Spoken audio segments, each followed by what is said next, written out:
নমস্কার বন্ধুরা, নতুন একটা ভিডিওয়ে সবাইকে স্বাগত। পটল দো পেঁয়াজা।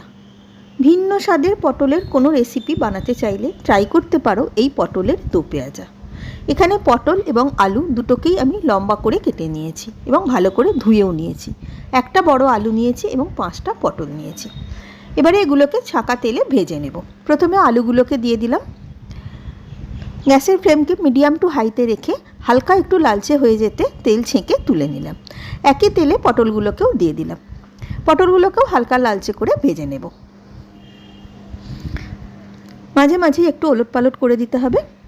দেখতে পাচ্ছ হালকা লালচে একটু রং ধরতে তেলটাকে ছেঁকে এবার তুলে নিলাম। পটল এবং আলু দুটোই আমার ভাজা হয়ে গেল। এইবারে দো পেঁয়াজা যেহেতু দুরকমভাবে পেঁয়াজটা ব্যবহার করব, একটা কুচনো আর একটা ডাইসড। প্রথমে তেলটাতে গরম পটল ভাজার তেলেতেই কুচনো পেঁয়াজগুলোকে দিয়ে দেব। পেঁয়াজগুলোকে একটু লালচে বাদামি করে ভাজতে হবে।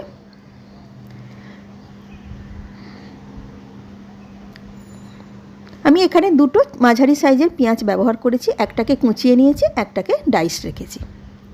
পেঁয়াজটা ভাজতে ভাজতে দিয়ে দেব আদা এবং রসুন।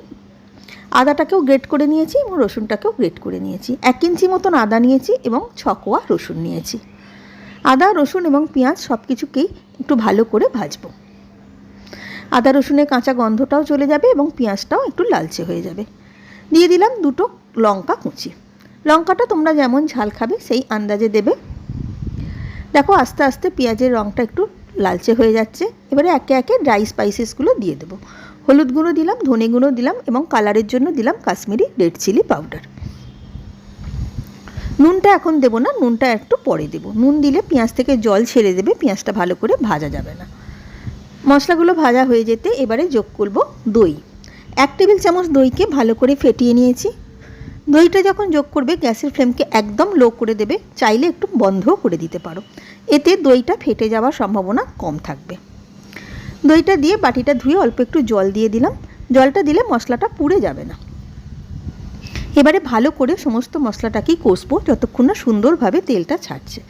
দেখো সুন্দরভাবে তেলটা বেরিয়ে গেছে। এবারে যোগ করলাম অল্প একটু টমেটো কুচি। এখানে আমি একটা ছোট সাইজের টমেটোকে কুচিয়ে নিয়েছি। টমেটোটাকে দেবার পর দিলাম নুনটা। নুনটা দিলে টমেটোটা তাড়াতাড়ি নরম হয়ে যাবে।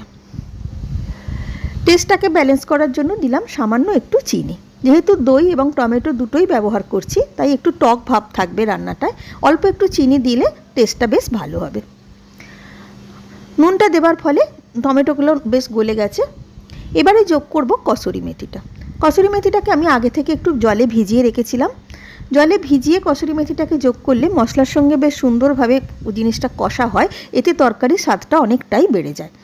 আর শুকনো অবস্থায় দিতে পারো, সেটা তাহলে তরকারির একদম শেষকালে দিতে হবে, তাতে কসুরি মেথির ফ্লেভারটা অতটা ভালো করে আসে না।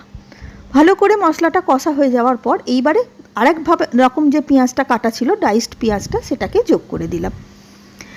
এই পেঁয়াজটা দিয়ে বেশিক্ষণ রান্না করব না, এটা একটু কচকচে ভাব থাকবে, পুরোপুরি সেদ্ধ হবে না, তবেই খেতেটা ভালো লাগবে। অল্প একটু কষে নিয়ে যোগ করে দিলাম পটল এবং আলুটা যেটা ভাজা ছিল। এবার ভালো করে মশলার সঙ্গে পটল এবং আলুটাকে মিশিয়ে নেব। দিয়ে সামান্য একটু জল দেব যাতে আলু এবং পটলটা ভালো করে সেদ্ধ হয়ে যায়। গ্যাসের ফ্লেমকে লো করে দিয়ে ঢাকা দিয়ে মিনিট 5-7 মতন রান্নাটা করে নেব। এতে এবং আলু এবং পটল দুটোই খুব সুন্দরভাবে সেদ্ধ হয়ে যাবে। মিনিট 5 রান্না করার পর দেখে নেব এবার কতটা সেদ্ধ হলো। একটা আলুকে খুন্তির সাহায্যে চেপে দেখে নিলাম, দেখো সুন্দরভাবে কেটে গেল, তার মানে আলু এবং পটল দুটোই ভালো করে সেদ্ধ হয়ে গেছে। রান্নাটা কমপ্লিট হয়ে গেছে। ঢাকা দিয়ে মিনিট 5 জন্য স্ট্যান্ডিং টাইমে রেখে দিলাম। তৈরি হয়ে গেল পটল দো পেঁয়াজা। রুটি, লুচি, পরোটা, নান সবার সাথেই বেশ ভালো লাগে। আশা করি রেসিপিটা ভালো লাগলো। ধন্যবাদ।